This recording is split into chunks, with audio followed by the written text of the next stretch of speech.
ओम शांति। आपका प्रश्न है, आज का वरदान समझना है कि पूजाओं में समाने और पूजाए बन सेवा करने वाले ब्रह्मा बाप समान स्नेही भव।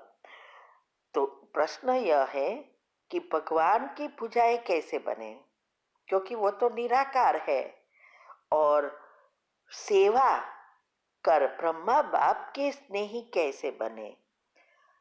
उत्तर है पूजा। पूजाओं का अर्थ ही है शक्तिशाली। जैसे सभी देवियों के 2, 4, 8 हाथ बताते हैं, वैसे कोई देवियां 8 हाथ वाली होती नहीं है, लेकिन वो यादगार है कि कितनी शक्तिशाली है, कितनी शक्तियां जीवन में धारण की है, उसकी ही यादगार है।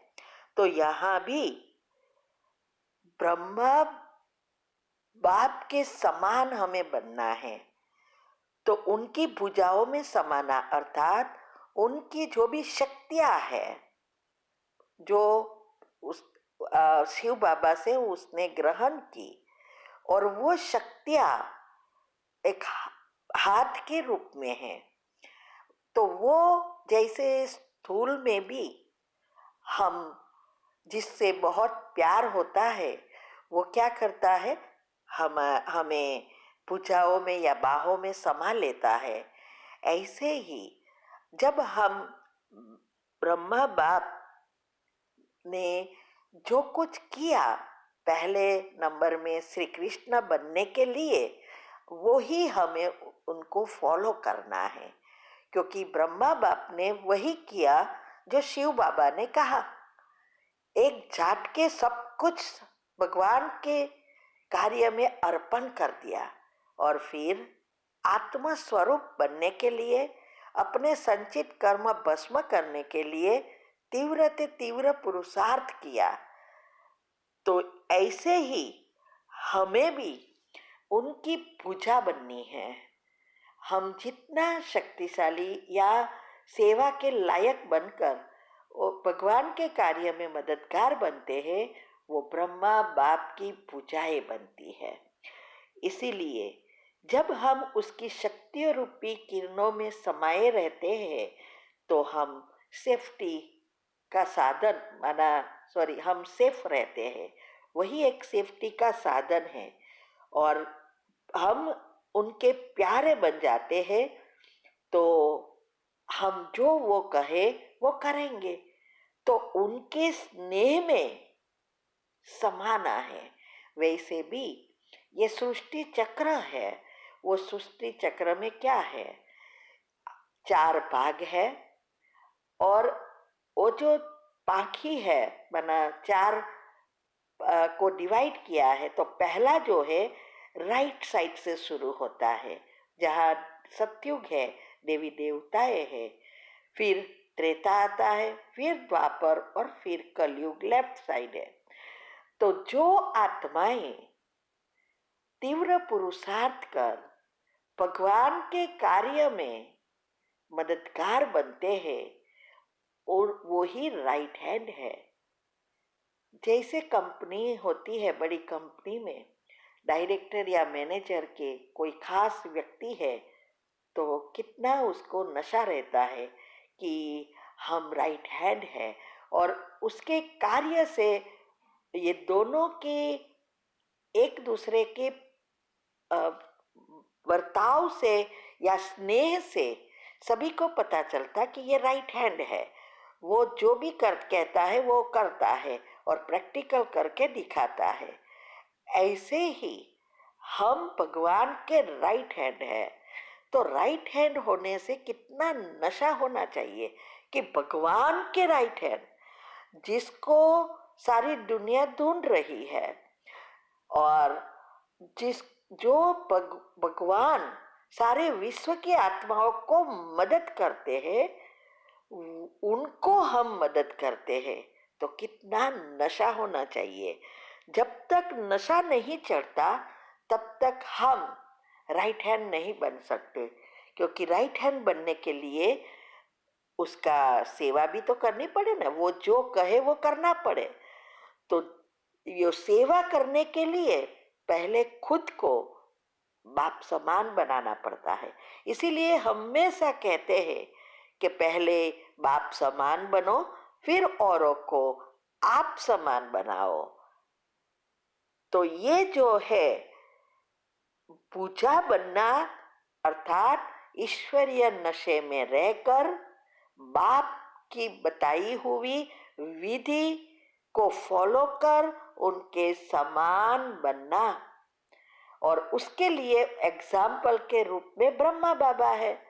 इसीलिए कल भी मैंने कहा था और हमेशा मुरली में आता है कि देखो चित्र को, फॉलो करो उनके चरित्र को और याद करो विचित्र को।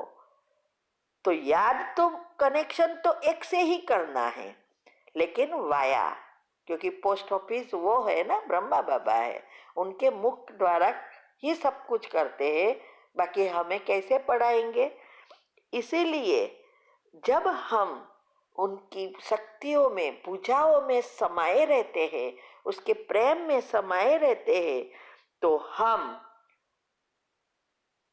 ये सेवा का भी नशा भी चढ़ेगा और हमें हमेशा सेवा पर तत्पर रहेंगे।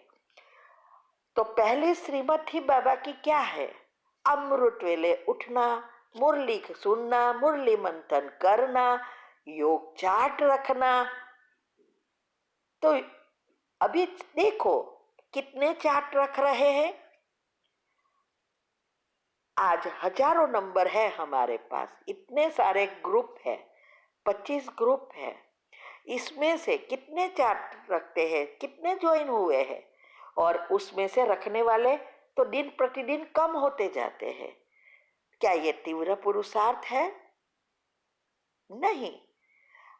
आपने हमारा चार्ट देखा होगा, कभी भी हमारी फिक्स की हुई जो दिनचर्या मनचर्या है, उस अनुसार योग का चार्ट मिनिमम नहीं लेकिन मैक्सिमम जाता है।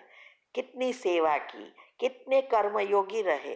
तो ये चार्ट, चाहे हम भी गृहस्थी है, तो गृहस्थ में गेस्ट आ जाते हैं, गेट टुगेदर होती है, पार्टी होती है, घूमने जाना पड़ता है, कोई प्रोग्राम में जाना पड़ता है, फिर भी आप देखेंगे कभी भी चार्ट बदलता नहीं है। उसका कारण यही है, दिनचर्या मनचर्या पक्की हो गई है।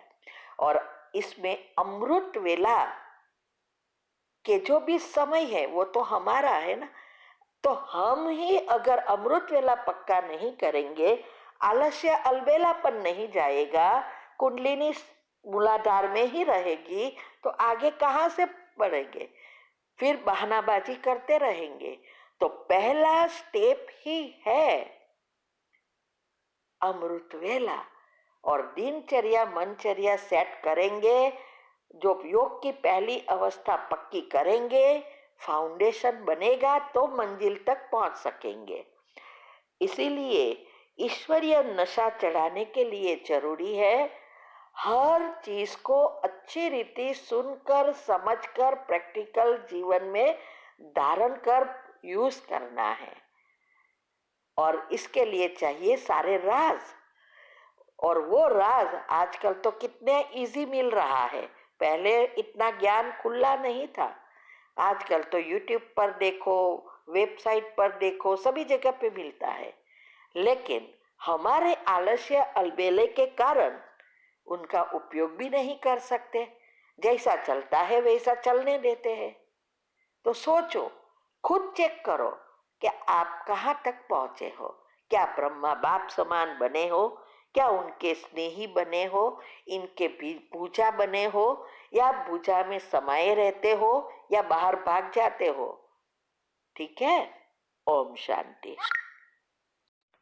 अगर आपको सारे राज को साइंटिफिक रीति से या चक्र की रीति से जानना है तो हमारी चैनल पर सब कुछ मिलेगा। नाम है शिव शक्ति मेडिटेशन बीके कुसुम। फिर सब्सक्राइब करेंगे तो प्लेलिस्ट में जाएंगे, वहाँ आपको सब कुछ ग्रुप वाइज मिलेगा। साथ साथ लाइक शेयर और कमेंट भी कीजिए, इससे आपका दुआ का खाता बढ़ेगा और आप जल्दी जल्दी आगे बढ़ सकेंगे। लेकिन दुआ तब मिलती है जब हमारी कमेंट से दूसरों को फायदा होता है, तब दुआ निकलती है। तो घर बैठे पुण्य कमाने का साधन है दुआ। ओम शांति।